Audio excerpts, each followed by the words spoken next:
10 दिन में गहलोत सरकार ने वादा किया है पूरा। राजस्थान में 30,000 पदों पर भर्ती प्रक्रिया हुई है शुरू। राजस्थान सरकार ने बजट में की गई घोषणाओं पर काम शुरू कर दिया है। मुख्यमंत्री अशोक गहलोत ने आगामी 2 साल में राज्य के 30,000 सफाई कर्मचारियों की भर्ती की घोषणा यहाँ पर की थी, जिसकी प्रक्रिया जो है वो शुरू हो चुकी है। राजस्थान विधानसभा में भले ही अभी बजट प्रस्ताव पास नहीं हुआ हो, लेकिन सरकार अभी से उस बजट में की गई घोषणाओं पर काम सरकार ने शुरू कर दिया है। मुख्यमंत्री अशोक गहलोत ने आगामी 2 साल में राज्य के अंदर 30,000 सफाई कर्मचारियों की भर्ती की घोषणा की थी, जिसकी प्रक्रिया जो है राजस्थान में शुरू यहाँ पर कर दी गई है। वैसे स्वायत्त शासन निदेशालय ने पिछले दिनों यहाँ पर प्रदेश के सभी निकाय यानी जो नगर पालिका, नगर परिषद और नगर निगम, उनको एक पत्र लिखा है जिसमें सफाई कर्मचारियों के खाली और स्वीकृत पदों की संख्या के बारे में जानकारी जो है वो मांगी है। बात करते हैं अगली खबर की। तो राजस्थान सरकार ने मुफ्त बिजली देने की है घोषणा। बजट में गिनवाई है उपलब्धियां।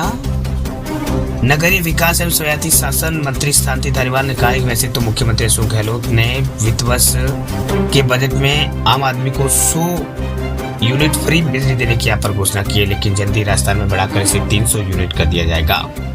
वह धारीवाल ने सोमवार को यह अपने विधानसभा क्षेत्र के साकेतपुरा में हाथ से हाथ जोड़ो यात्रा के दौरान साकेतपुर क्षेत्र में पदयात्रा के दौरान पत्रकारों से वो मुखातिब हुए और इस दौरान उन्होंने कहा कि 50 यूनिट तक बिजली मुफ्त देने की घोषणा की गई, लेकिन जल्दी 100 यूनिट से बढ़ाकर अब 300 यूनिट अब कर दिया जाएगा। वह धारीवाल ने कहा कि अशोक गहलोत ने इतना कल्याणकारी बजट पेश किया है कि राजस्थान सरकार के इस बजट का दूसरे राज्य के अधिकारी भी आकर विश्लेषण यहाँ पर कर रहे हैं।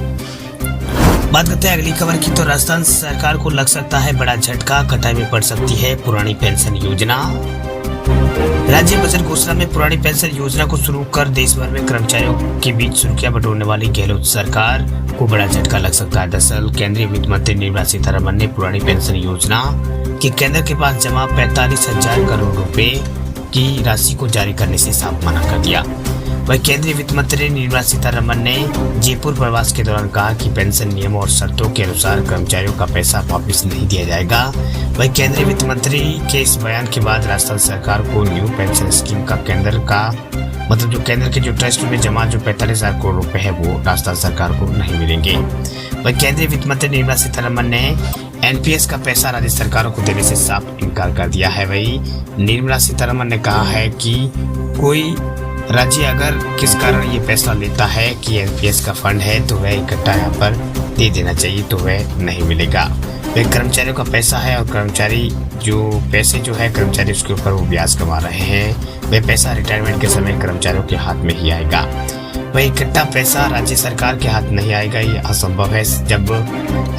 जब सही समय आएगा तब पैसा जो है कर्मचारी को दे दिया जाएगा, ये निर्मला सीतारमण की ओर से कहा गया है। वह राज्य सरकार द्वारा कर्मचारियों को पुरानी पेंशन योजना लागू करने के सवाल पर जवाब देते हुए केंद्रीय वित्त मंत्री ने ये बात यहाँ पर कही है।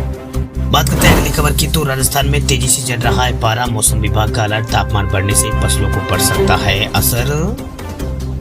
अभी फरवरी का महीना ही चल रहा है, लेकिन गर्मी के तेवर तीखे हो गए हैं। राजस्थान ही नहीं, देश के कई राज्यों में पारा जो है ऊपर जा रहा है। दक्षिण पश्चिमी राजस्थान के कुछ क्षेत्रों में तापमान सामान्य से 9 डिग्री तक गया है। वही तेज चढ़ते तापमान को देखते हुए मौसम विभाग ने अलर्ट जारी किया। दरअसल भारतीय मौसम विज्ञान विभाग ने आगाह किया है कि दिन में तेजी से चढ़ते तापमान का असर पंजाब, हरियाणा और राजस्थान के अंदर जो फसलें हैं उसके ऊपर पड़ सकता है। वही मौसम विभाग ने साल शुरुआत में असामान्य रूप से हीटवेव का अलर्ट जारी कर दिया है। उसमें कहा गया है कि एक हफ्ते यानी गुजरात और कोंकण और यहाँ पर गोवा कुछ इलाकों में कई हिस्सों में अधिकतम तापमान 35 से 39 डिग्री के बीच अभी रहना के आसार है। वर्तमान में ये 4 से 9 डिग्री अधिक यहाँ पर सामान्य से है। वही मौसम विभाग ने अपने बयान में कहा है कि दक्षिण पश्चिम राजस्थान कुछ क्षेत्रों में अधिकतम तापमान सामान्य से 6 से 9 डिग्री अधिक है।